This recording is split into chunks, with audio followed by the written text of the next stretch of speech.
This is Time and Other Thieves, reflections and conversations on the nature of existence. This episode originally aired in radio format on April 14th, 2022. I'm Sarah B., and today I'm going to reflect on some of the ideas presented in the book Franny and Zooey by J.D. Salinger. I first read the book in college about 20 years ago and have kept that same copy ever since. They're on my bookshelf next to two other Salinger volumes, The Catcher in the Rye and 9 Stories. In recently scanning those book spines, as I regularly do, my eye landed on Franny and Zooey, and I recalled that it had a lot to do with another book, this one allegedly nonfiction, called The Way of a Pilgrim, and I decided that it, or both, would make for an interesting episode of Time and Other Thieves, given their religious and spiritual themes. Plus, this was during my birthday staycation week, and I wanted something fun to read. Franny and Zooey did not disappoint. Every word was a delight. It was also obvious to me, perhaps more so than upon my first reading, that this book was Salinger's way of processing and expressing what he'd learned up to then. He was in his mid-30s when writing it, about the religious life. I will obviously go into more detail about that, but first I'll provide some biographical info on Salinger. J.D. stands for Jerome David, and he was born in Manhattan, New York on January 1st, 1919. He attended public schools on the west side of Manhattan until 1932, when his family, he had one older sister, moved to Park Avenue, and Salinger enrolled at a nearby private school, where he proved to be a mediocre student, but demonstrated an innate talent for drama. His father, a Jewish purveyor of kosher cheese, opposed the idea of his son becoming an actor and enrolled young Jerry at Valley Forge Military Academy in Pennsylvania. Salinger began writing stories there, quote, under the covers at night with the aid of a flashlight. He graduated in 1936 and that same year matriculated as a freshman at New York University, only to drop out the following spring. In 1938, Salinger also attended Ursinus College in Pennsylvania, but he only lasted one semester. In 1939, he took a writing class at the Columbia University School of General Studies in Manhattan. His teacher, longtime editor of Story magazine, Whit Burnett, would later say that Salinger did not distinguish himself in the class until a few weeks before the end of the second semester, at which point, quote, he suddenly came to life and completed 3 stories. Salinger was drafted into the Army in 1942, several months after the U.S. entered World War II. He saw combat with the 12th Infantry Regiment, 4th Infantry Division, and was present at Utah Beach on D-Day, in the Battle of the Bulge, and in the Battle of Hurtgen Forest. He was assigned to a counterintelligence unit known as the Ritchie Boys, in which he used his proficiency in French and German to interrogate prisoners of war. Salinger earned the rank of staff sergeant and served in 5 campaigns. He also continued to write while serving in the Army, publishing several stories in slick magazines such as Collier's and the Saturday Evening Post. After Germany's defeat, he was hospitalized for a few weeks for combat stress reaction, and later told his daughter, "You never really get the smell of burning flesh out of your nose entirely, no matter how long you live." From the start of his writing life, Salinger had regularly submitted stories and poems to the New Yorker magazine, all of which were rejected, although they were going to publish one, and then Pearl Harbor happened, rendering the story's plotline irrelevant to the changing times. Until 1946, when New Yorker editor William Maxwell saw promise in the story that would eventually be titled A Perfect Day for Banana Fish. After Salinger, then 28 years old, spent a year revising the story with editors, it was published in the January 31st, 1948 issue. Later deemed the story that would permanently change his standing in the literary community, A Perfect Day for Banana Fish was met with immediate acclaim. It was the first of Salinger's stories to center on a member of the Glass family, in this case the oldest of the 7 precocious Glass children, Seymour, a World War II combat veteran recently discharged from an Army hospital. Salinger would continue to write about these siblings, including Franny and Zooey, the youngest 2, in 6 future stories. The book, Franny and Zooey, references Seymour's suicide multiple times as a formative event for the young Glasses. Banana Fish ends with him shooting himself in the head. In 1951, Salinger's most well-known work, The Catcher in the Rye, was published by Little, Brown and Company. Detailing 16-year-old Holden Caulfield's experiences in New York City after his 4th expulsion and departure from an elite prep school, the novel garnered mixed reviews initially, but within 2 months of its publication, Catcher had been reprinted 8 times, and it spent 30 weeks on the New York Times bestseller list. In 1953, his short story collection 9 Stories was published and wound up being another financial success for Salinger. It's interesting to note that he refused to allow publishers of the collection to depict his characters in dust jacket illustrations, lest readers form preconceived notions of them. Hear, hear. I much prefer to imagine a character for myself based on the writer's description, and Salinger provides many compelling details to work with on this front. He describes Zoe Glass, for instance, as surpassingly handsome, even spectacularly so. His face had been just barely saved from too handsomeness, not to say gorgeousness, by virtue of one ear's protruding slightly more than the other. But what was undiminishable, and a joy of a kind forever, was an authentic spirit superimposed over his entire face, especially at the eyes, where it was often as arresting as a harlequin mask, and, on occasion, much more confounding. The more popular Salinger's books became, the more he receded from public view. He moved from New York City to Cornish, New Hampshire in 1953, and between then and 1960, he only published 4 stories.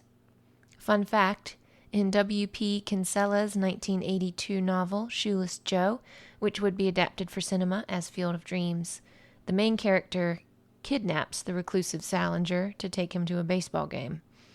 But due to fears of Salinger suing them, filmmakers replaced his character with the fictional Terrence Mann, played by a fabulous and wonderful James Earl Jones. This probably won't win me any cool points, but Field of Dreams is one of my favorite movies. I watched it on VHS many, many times growing up. First of all, baseball. Second of all, time travel. It's also got lots of juicy family drama stuff and a cornfield that tells you what to do with your life and later serves as a portal to heaven for dead White Sox players. And Ray Liotta. What's not to love?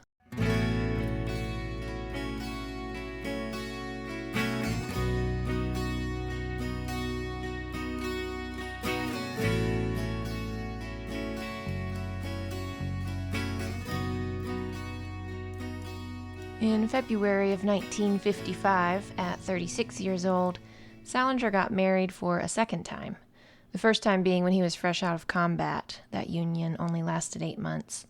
And in December of 1955, his first child, Margaret, was born, followed 4 years later by a son, Matthew.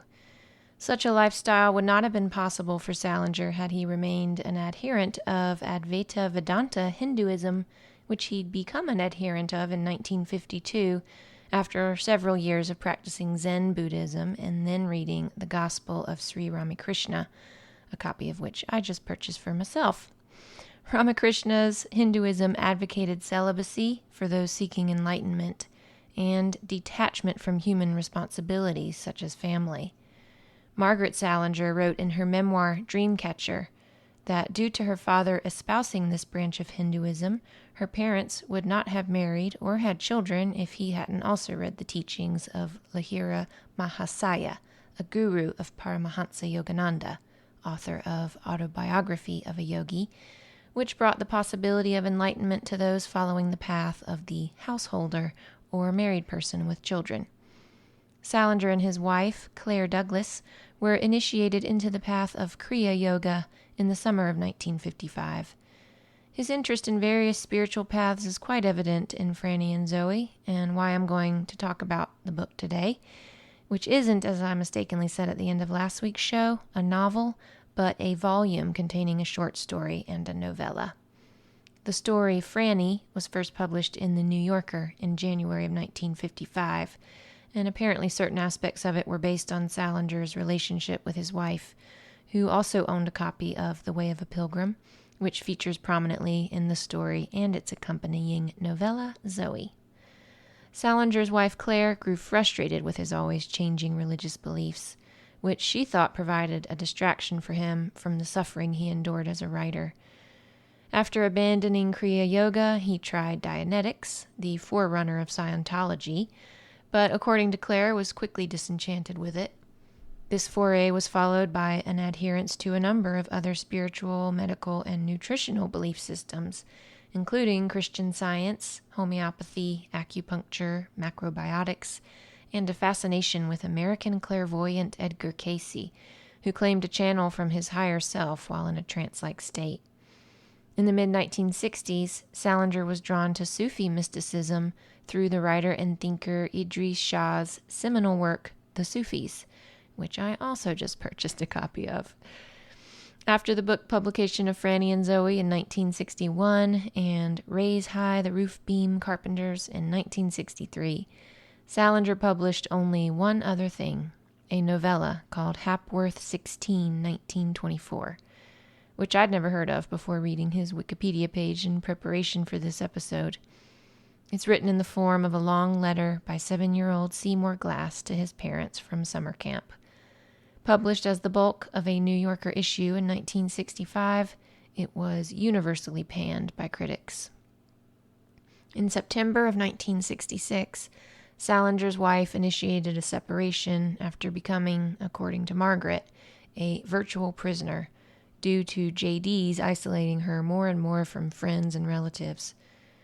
Their divorce was finalized on October 3rd, 1967, with Claire getting custody of the kids.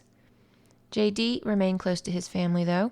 He built a new house for himself across the road and visited frequently. He married again in 1988 to a nurse and quilt maker 40 years his junior, Colleen O'Neill. He'd also dated several other young women before her, including 18-year-old Joyce Maynard, an actress, who would go on to say of their 9-month relationship, "I was groomed to be the sexual partner of a narcissist who nearly derailed my life."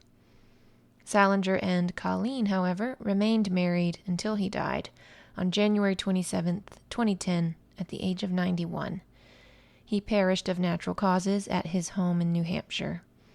Though he'd had nothing published in the latter 45 years of his life, he'd continued to write through most of them. After his death, Salinger's widow and son began preparing what he'd written for publication, announcing in 2019 that it would all be shared at some point, but it was a major undertaking and would require more time. According to his daughter, Salinger had a detailed filing system for his unpublished manuscripts, which suggests he did want them to eventually see the light of day. Quote, "A red mark meant, if I die before I finish my work, publish this as is. Blue meant publish but edit first," and so on. A neighbor said that Salinger once told him he'd written 15 unpublished novels. I'd be happy to read at least one of them.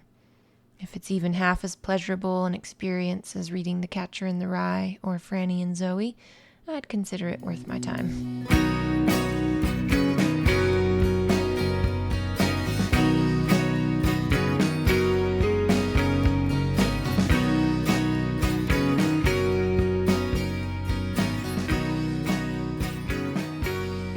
New Yorker magazine's staff journalist Janet Malcolm said in 2001 that the Zooey section of Franny and Zooey is arguably Salinger's masterpiece. Rereading it in its companion piece Franny is no less rewarding than rereading The Great Gatsby. I would need to reread Gatsby to say with certainty that I agree with Malcolm's comparison, but I can definitely assert that Salinger's book was a true delight to read for a second time, having first done so as a college undergrad. I was most struck by his compelling descriptive passages and the relentlessly brutal humor of his dialogue. It's an effortless read. The pages flew by. As I mentioned earlier, I chose to talk about Franny and Zooey on Time and Other Thieves because of its religious themes. The basic plot is that Franny Glass is having a spiritual, existential breakdown that was triggered by her reading a book called The Way of a Pilgrim. 20-year-old Franny is the youngest of 7 siblings, though one of them died by suicide about 7 years prior. And in her troubled state, she leaves college and goes to her parents' house in Manhattan, where she remains couch-ridden and refuses any food her worried mother offers her. Her older brother Zooey, 25, lives in his parents' apartment too, and essentially ends up having a come-to-Jesus, quite literally, with Franny, who seems to snap out of her religious funk. It might not sound all that compelling when broadly summarized, but God is definitely in the details where this book is concerned. We first meet Franny at a train station in an unspecified college town, where she's arriving from another unspecified college town, she probably attends Wellesley, to spend a football weekend, it's the Yale game, with her boyfriend Lane. He immediately notices a small pea-green cloth-bound book in her hand and asks her about it. Franny shrugs it off as nothing. Actually, she says it's just something and stuffs it in her purse. Franny and Lane go to a fancy downtown restaurant for lunch, and it quickly becomes clear that she is not doing well psychologically. Lane prattles on about an English essay he recently received high marks on and how his professor thinks he should submit it for publication somewhere. He acts like the essay is nothing special, but he's obviously quite proud of it. Franny is more interested in talking about how disillusioned she's become with her own professors, sounding much like another Salinger character, Holden Caulfield, and basically calling them all phonies. She is pale and sweaty and seems agitated, distracted. She drinks a martini and smokes a cigarette with shaky fingers. Lane repeatedly asks her if she's okay, and eventually she excuses herself and goes to the bathroom, where she sits in a stall and sobs for a full 5 minutes. Then she lifts the little green book from her purse and places it on her knees, quote, as if that were the best of all places for a small pea-green cloth-bound book to be. After another beat, she briefly but firmly presses the book to her chest before returning it to her purse and heading back out to the table. Over the course of her continued conversation with Lane, who eats frog legs and repeatedly asks Franny why she isn't touching her chicken sandwich, we learn that she has quit the theater department at school because she is, quote, sick of ego, including her own. She is disgusted by and ashamed of her own desire for applause and recognition, and of, quote, not having the courage to be an absolute nobody. I'm sick of myself and everybody else that wants to make some kind of splash. Lane eventually asks her about the little green book again, and after a couple evasive answers, she tells him it's The Way of a Pilgrim, which her religion survey professor recommended she read. Written by an anonymous Russian peasant in the 1800s, it is said peasant's first-person account of his quest to find out what the Bible means when it talks about praying incessantly. He walks all over Russia looking for people who can explain it to him. One of the teachers he encounters tells the pilgrim about a book called the Philokalia, quote, which apparently was written by a group of terribly advanced monks who sort of advocated this really incredible method of praying. The method of praying in question is the Jesus prayer, which goes, Lord Jesus Christ, have mercy on me. That's it. The trick, though, is to say it all day long, every day. The pilgrim starts by mouthing the prayer, and after a while it gets synchronized with his heartbeats, and he is, indeed, praying without cease. Then he starts teaching others how to do it. He continues walking around Russia, teaching others and continuing to deepen his own practice based on what he learns from the people he encounters. Franny tells Lane that what she finds especially marvelous about the whole thing is that you don't even have to have faith in what you're doing. You don't even have to think about what you're saying. All you have to have in the beginning is quantity. Then later on it becomes quality by itself, on its own power or something. She compares this approach to the Jesus prayer to how the Nembutsu sects of Buddhism repeat Namu Amida Butsu over and over again, or praises to the Buddha, and how Hindus meditate on Om with the exact same result, the result being, essentially, seeing God. Franny never does touch her chicken sandwich and ends up fainting on her way back to the bathroom, excusing herself for a second time because she feels funny. When she comes to 5 minutes later in the manager's office, where Lane and the bartender have carried her, Lane decides that she needs rest and will not be going to the football game. He leaves her to get some water and call a cab. Franny lies very still and gazes up at the ceiling, her lips, quote, forming soundless words, and they continued to move.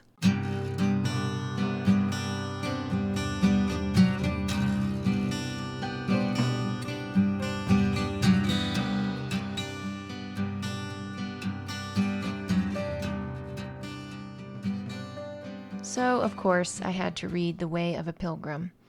Written in the simple language of a parable or myth, it doesn't take long for the eponymous narrator to encounter the teacher whose message will remain with him, guiding him in introject form and appearing to him in dreams for the rest of his journey. This starets, S-T-A-R-E-T-S, or spiritual director in the Eastern Orthodox Church, teaches the pilgrim the Jesus prayer, Lord Jesus Christ, have mercy on me, saying, if one makes a habit of this supplication, one will experience great comfort and a need to repeat this prayer unceasingly, so that eventually one will not be able to live without it, and the prayer will flow of its own accord. Sure enough, this winds up being the case for our humble hero, who finds that his days are filled with joy thanks to his new habit. Quote, each person I encountered seemed dearer to me, as if all were filled with love for me. This notion reminds me of what Zooey says to Franny about everyone being the fat lady. More on that later. And of course, I gave the prayer a whirl. I used a simple technique the pilgrim describes. Concentrating my mind and the heart by visualizing it in my mind, I inhaled, saying, Lord Jesus Christ, and then exhaled, saying, have mercy on me. I didn't actually say the words out loud. It felt strange enough just to think them, but I found their rhythm to be quite satisfying when timed with the breath. Since the exhale is typically longer than the inhale, I like that the exhale phrase, have mercy on me, contains one more syllable than the inhale phrase, Lord Jesus Christ. Syncing up the second part of the prayer with the exhale also lends that request for mercy a sigh-like quality. You can try it yourself to feel the difference. Try inhaling while thinking, have mercy on me, and then try exhaling while thinking it. For me, thinking on the inhale lends it a fearful, begging quality, while thinking it on the exhale feels like a trusting surrender. But overall, it just feels weird to pray in this way, using this kind of language. First off, there's the Lord Jesus Christ bit. I guess I'm realizing I just don't like the idea of having a Lord, or any entity to whom I am beholden, or of whom I must make requests. And second off, why do I need his mercy? I could understand needing it if I believed in him that way, while in moments of suffering, but I'm not always suffering, thank goodness, and to request mercy in moments of relative ease feels somehow like an admission of sin, or like borrowing trouble, suggestive that I will need said mercy very soon. In the brighter, lighter moments of life, this prayer feels like a wet blanket, not something I want to repeat incessantly. In the episode I did a few weeks ago on aging, I mentioned Psalm 138, which Kathleen Dowling-Singh quotes in her book, The Grace in Aging. I thank you for the wonder of my being. I like saying that to myself when feeling good about life, and I've also found it a worthy practice to say when feeling bad about it, although I cannot always muster such gratitude, in which case a little have mercy on me does feel more appropriate.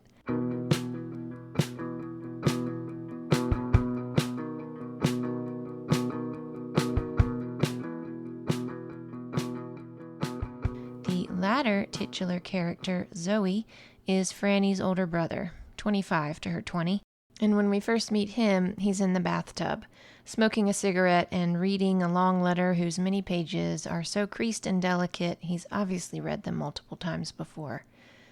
Set in 1955, shortly after the plot line of the story Franny, Zooey the novella takes place in the Glass family apartment in New York City's Upper East Side. Buddy Glass, the second-born of the 7 Glass children, is actually the narrator, though he himself is not present for any of the scenes. He makes himself known in the beginning, but thereafter the narration reads like classic third-person limited. As if perched on Zooey's shoulder, we the readers are able to see the letter he's holding and read it along with him. It was written 4 years prior, on March 18th, 1951, by Buddy Glass on the 3-year anniversary of Seymour Glass's suicide. an event that obviously rocked the family and that Buddy coped with by rarely coming home anymore and focusing on his teaching career. He is sorry for not being around and sorry for the way he and Seymour molded the minds of Zooey and his younger sister Franny when they were kids. The early home education that Buddy and Seymour enforced consisted of the Upanishads, the Diamond Sutra, Meister Eckhart, and, quote, all our other old loves. Just in case you're not familiar, the Upanishads are the most recent part of the Vedas, the oldest scriptures of Hinduism, and they deal with meditation, philosophy, consciousness, and ontological knowledge. The Diamond Sutra is one of the most influential Mahayana Buddhist sutras in East Asia, and it's particularly prominent with the Zen tradition, along with the Heart Sutra. I very recently heard Zen priest Edward S.B. Brown talk for a full 15 minutes about one little passage from the Diamond Sutra that says, "Out of nowhere, the mind comes forth." And as for Meister Eckhart, you may recall from a previous episode of Time and Other Thieves that he was a 13th and 14th century German Catholic theologian, philosopher, and mystic, who's quoted more than any other spiritual figure in Aldous Huxley's The Perennial Philosophy. So as children, Franny and Zooey's oldest two brothers made them read Hindu, Buddhist, and Christian texts, and the phrase, all our other old loves, implies the curriculum included other religions too. Buddy writes in his letter to Zooey that he and Seymour, quote, thought it would be wonderfully constructive to at least tell you as much as we knew about the men, the saints, the arhats, the bodhisattvas, the jivan muktas, who know something about the state of pure consciousness, satori. That is, we wanted you to know who and what Jesus and Gautama and Lao Tzu and Shankaracharya and Huineng and Sri Ramakrishna, etc. were before you knew too much or anything about Homer or Shakespeare or even Blake or Whitman, let alone George Washington and his cherry tree or the definition of a peninsula or how to parse a sentence. Given my own natural interest in the more mystical aspects of religion, I can appreciate Buddy and Seymour's stance. But that phrase, "we wanted you to know," is problematic, and it makes the eldest Glass sons no better than any other teachers who think they know what children should be learning. And Zooey claims, in a later conversation with his mother, that all he and Franny ultimately did learn was how to be freaks. He says, "I can't even sit down to a damn meal to this day without first saying the 4 great vows under my breath, and I'll lay any odds on you that Franny can't either." Then he has to tell his confounded mother, much to his chagrin, what the 4 great vows are. Quote, "However innumerable beings are, I vow to save them. However inexhaustible the passions are, I vow to extinguish them. However immeasurable the dharmas are, I vow to master them. However incomparable the Buddha truth is, I vow to attain it." He follows them up with a sardonic, "Yay, team. I know I can do it. Just put me in, coach." This conversation between Zooey and his mother, Bessie, takes place in the bathroom. Zooey is still in the tub for part of it because his mother insists on coming in, despite his seemingly heartless insistence for her to go away. But by the end of the book, we see that he does in fact have a heart. He pulls the curtain to hide himself while they talk. Bessie is terribly worried about Franny, who has come home from college in a state of existential disarray and will not eat or get off the couch. Along with having read The Way of a Pilgrim, Franny has now also read its sequel, The Pilgrim Continues His Way. Zooey informs his mother that Franny got both books out of Seymour and Buddy's old room, where they've been sitting on Seymour's desk for as long as he can remember. He tells his mother what the books are about, the sequel being, quote, mostly a dissertation in dialogue form on the whys and wherefores of the Jesus Prayer. The pilgrim, a professor, a monk, and some sort of hermit all meet and hash over things. Zooey explains that the whole point of repeating the prayer is to make it become an automatic thing that happens in the center of the heart, right along with the heartbeat. And then you apparently, quote, enter into the so-called reality of things, what Franny called seeing God.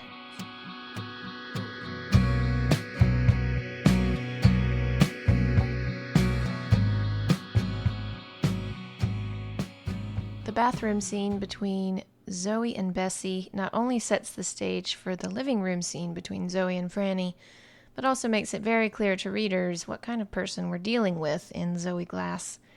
He's as intelligent and acid-tongued as he is physically attractive. A know-it-all, essentially, but he really does seem to know everything about everything, including, and perhaps most of all, how to push people's buttons. He can be downright cruel, but he's so freaking funny about it that you can't help but like him. He's vicious towards his mother, repeatedly demanding that she leave him to have the rest of his bath in peace, and then, when she returns after he's done bathing and is now dressing and grooming himself, he resumes making the same demands. He exudes annoyance and disrespect and pretty much makes fun of everything his mother says. Thing is, Bessie doesn't seem to care. She acts like she doesn't even hear him telling her to leave. So in the next scene, when Franny is begging Zooey to shut up because his words are so distressing to her, and he also seems deaf to her pleas, we see that the apple doesn't fall far from the tree. And what is it about his words that are so distressing? Well, he blatantly criticizes not only his sister's approach to religion, but also her approach to nervous breakdowns, calling both of them 10th-rate and sloppy. He says that the way she's going about doing the Jesus prayer gives him the willies. When he questions her motives for doing it, Franny explodes. She is dismayed that he wouldn't give her more credit and know that she herself questions her motives and worries that she's, quote, as egotistical and self-seeking as everybody else. If anything, I'm more so. Even though what she's going for isn't money, prestige, or fame, but enlightenment and peace, she makes an interesting point that she is still being covetous and trying to attain a certain state of consciousness by repeating the prayer. And if you think about it, Jesus didn't set out on his miracle-working, gospel-preaching path in order to attain Satori or Nirvana or the Christian equivalent, and neither was that the Buddha's goal when he sat under the Bodhi tree for 49 days. He sat because it felt like that was the only thing to do that made sense, given what he'd come to realize about suffering. So praying or meditating for anything, or with some particular goal in mind, whether it be a promotion at work or union with God, is inherently ego-based behavior, rooted in a fundamental dissatisfaction with the way things currently are, and the fear that if they don't improve, we will be unbearably miserable. And meanwhile, real religion could be happening right under our noses, or in the case of Zooey Glass, a few stories below on a Manhattan sidewalk. Somewhere in the course of spiritually eviscerating his poor, sobbing, starving sister, Zooey stands at the living room window and from that vantage witnesses a cute scene between a young girl and her dachshund. Damn it, there are nice things in the world, he says. And I mean nice things. We're all such morons to get so sidetracked. Always, always, always referring everything that happens right back to our lousy little egos. He goes on to say that it would take Christ himself to decide what's ego and what isn't. And he poses the question to Franny, what about your beloved Epictetus or your beloved Emily Dickinson? You want your Emily, every time she has an urge to write a poem, to just sit down and say a prayer till her nasty, egotistical urge goes away? Zooey concludes that Dickinson and anyone else you might consider a master of their given craft are using their true egos, while half the nastiness in the world can be attributed to people who aren't doing that, to people who use their false egos, if you will, which essentially means they're forcing themselves to walk a path that isn't really theirs. Scratch an incompetent college professor, Zooey says, and half the time you find a displaced first-class automobile mechanic or a damn stonemason.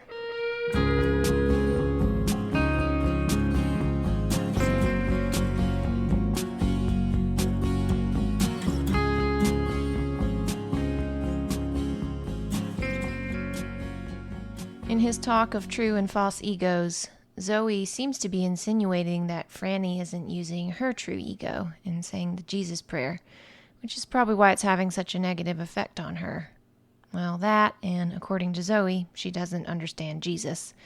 He says that her lack of understanding started back in childhood, when she was 10 years old and decided she didn't like Jesus because of how he went into a synagogue and threw tables and idols everywhere, which she said was, quote, very rude, very unnecessary. That's with a capital U. And because of how he said that a human being was more valuable than a chicken. JC says this in Matthew 6:26 as part of the Sermon on the Mount. Quote, "Behold the fowls of the air, for they sow not, neither do they reap, nor gather into barns. Yet your heavenly Father feedeth them. Are ye not much better than they?" Taken out of context, to me it sounds like Jesus is implying that we humans aren't much better than airfowl, but evidently he's saying the opposite, a sentiment that reflects the anthropocentrism, or people-centered bias, found in other parts of the New and Old Testaments. So I can understand why young Franny was turned off by that particular gospel verse, or to use Zoe's words, that's why little Franny quits the Bible cold and goes straight to Buddha, who doesn't discriminate against all those nice fowls of the air. He accuses her of being constitutionally unable to love or understand any son of God who says that any human being is more valuable to God than any soft, helpless Easter chick. And now, in order to practice her Jesus prayer, Franny has cast Christ as someone more palatable for her, as St. Francis and Seymour and Heidi's grandfather all wrapped up in one. And that's what's giving Zoe the willies. He admonishes her to only say the prayer if she can actually say it to Jesus as he was, and not as she wishes he'd been. He does cut her a little slack, though, and acknowledges that most people, 98% of the Christian world to be exact, aren't actually praying to Jesus when they pray to Jesus. They insist, in short, on making Jesus more lovable, which is really funny when you think about it. Here's a guy whose primary teaching was literally love one another, and yet he's deemed not lovable enough. Definitely not white enough, right? So we just depict him as a white guy. Problem solved. If only we'd taken the same tack as Salinger and forbade the visual depiction of any Bible characters, lest readers form preconceived notions of them. Furthermore, why anyone would want to conceive of Jesus in any other way than exactly how he was is beyond Zoe's comprehension. Quote, "He's only the most intelligent man in the Bible, that's all. Who besides Jesus really knew which end was up? Nobody. Not Moses. Don't tell me Moses. He was a nice man, and he kept in beautiful touch with God and all that. But that's exactly the point. He had to keep in touch. Jesus realized there is no separation from God." And I'll add, he definitely wasn't saying the Jesus prayer incessantly in order to keep in touch. But most of all, Zoe says, above everything else, who in the Bible besides Jesus knew that we're carrying the kingdom of heaven around with us, inside, where we're all too stupid and sentimental and unimaginative to look? He ends his living room lecture to Franny, who is beyond upset, face down catatonic after a fit of weeping and unanswered pleading, by reminding her that the one and only purpose of saying the Jesus prayer is so that it might endow you with Christ consciousness.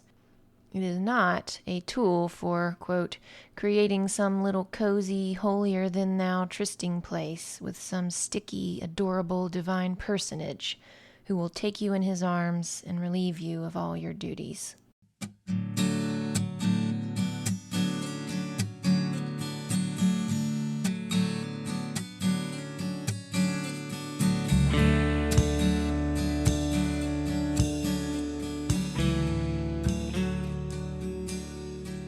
Franny and Zooey ends with, yep, you guessed it, another conversation. This one happens over a phone, and as readers we only have access to Franny's end of the line, which is in her parents' bedroom. After pretending to be their older brother Buddy for a while, Zoe admits, when Franny catches on it's him, that he is indeed Zoe, and he proceeds to talk more about the Jesus prayer. He tells Franny to keep on doing it if she wants to, 'cause it's a damn nice prayer. But if it's religion she's after, then she should just look around herself. He refers to the chicken soup their mother has been offering her as consecrated. Quote, "How in hell are you going to recognize a legitimate holy man when you see one if you don't even know a cup of consecrated chicken soup when it's right in front of your nose?" If mansplaining had been a term in 1955, Zoe Glass would have been the king of it. God bless him. And to top it all off, he tells Franny what to do with her life. He tells her to be an actress again, that it's the only religious thing she can do now. And indeed, she'd better do it now, because you're lucky if you get time to sneeze in this goddamn phenomenal world. Zooey himself, by the way, is an actor, and in the letter he read at the beginning of the story, Buddy had admonished him to act, if that is what he preferred over getting his PhD, but to do so, quote, with all your might. Recounting a memory he had of going on It's a Wise Child for about the 5th time. That was a radio show that all 7 of the Glass children repeatedly appeared on, consistently wowing the audience with their precociousness. Zooey shares a story about Seymour telling him to shine his shoes before going on stage. If you're just tuning in, Seymour was the oldest brother who died by suicide 7 years prior. Zooey thought it was ridiculous to shine his shoes for some moronic audience, especially when they couldn't even see his feet. But Seymour kept insisting, insistence apparently being a Glass family trait, and told Zooey to shine them for the fat lady.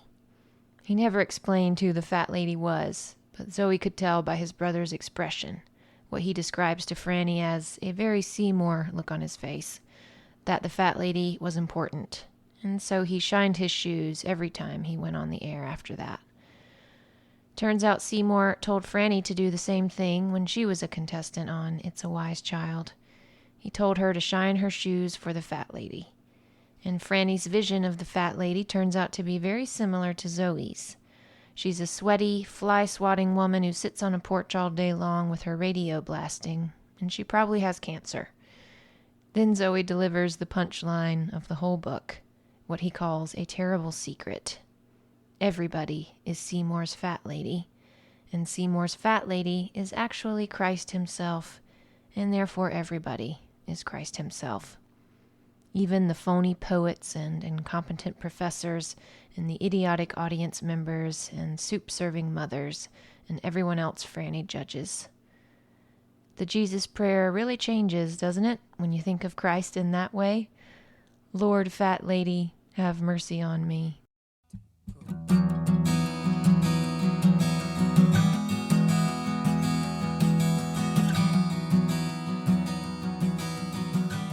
To shine your shoes for the fat lady, as Seymour Glass exhorted his youngest 2 siblings to do when they were kids and he was already an adult, means to give your all to whatever you're doing, to whomever you're encountering, because all of it is holy. In espousing this perspective, Franny and Zooey reminds me of The Divine Milieu by Pierre Teilhard de Chardin, which I talked about in the last 2 episodes of Time and Other Thieves. Just as his brother Buddy once told him to act with all your might, Zooey now tells his sister Franny to do the same, because he believes that in doing so, she will be the best, truest Franny she can be. And as Teilhard said, we can only see God, as Franny claims to so strongly desire, or be united with God, once we have learned how to be, that is, to be ourselves as completely as possible. I'm Sarah B., and I'm going to leave you with a passage from The Way of a Pilgrim, the book that triggered Franny's existential crack-up in the subsequent tough love talking to she gets from her brother Zooey, wise beyond his 25 years. This is something the Pilgrim says to one of the many seekers he meets on his quest to perfect his ceaseless repetition of the Jesus prayer. The fact is that we are removed from our own real self, and we have little desire to confront that self.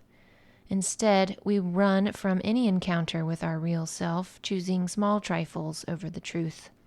Then we try to convince ourselves that we'd be more than glad to live the spiritual life and take up praying, but there's never enough time for it, because all the cares and worries of our lives take up all our time.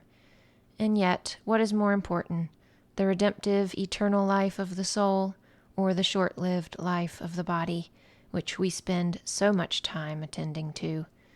It is this which I spoke of that leads people either to good judgment or to stupidity. What the Pilgrim says about our believing we don't have time enough for prayer, which in my mind I translate to meditation, is worth contemplating. If you yourself have been wanting to start a meditation practice but just can't find the time, I'm here to tell you, you will never find the time. You have to make the time. You have to stop believing the voice in your head that says that X, Y, and Z are more important. I always think of Sarah Jessica Parker on Sex and the City. There's an episode where her character, Carrie Bradshaw, is in a terrible mood, and when a harried businessman bumps into her on the street without apologizing, she turns around and says, "Oh, you're so busy." I like to respond to myself, or to the part of myself who says I don't have time to meditate on a given day, by saying, "Oh, you're so busy." And it's so true when you think about it, that so much of what we do, as the Pilgrim says, is a way of attending to the body, which, no matter what we do, will ultimately fail us. So here's to making time for attending to the soul or spirit, not only through prayer or meditation, but through doing everything with all our might, to quote Buddy Glass, and by using our true egos, to quote Zooey, thereby divinizing our every activity, as Teilhard de Chardin would say. Thanks so much for listening to this episode of Time and Other Thieves. Please join me for the next one, when I'll be reflecting on some of the ideas presented in a modern Buddhism-inspired text called How to Be Sick. It's about chronic illness and how to handle it with as much grace and presence as possible. Until then, keep on shining those shoes for the fat lady.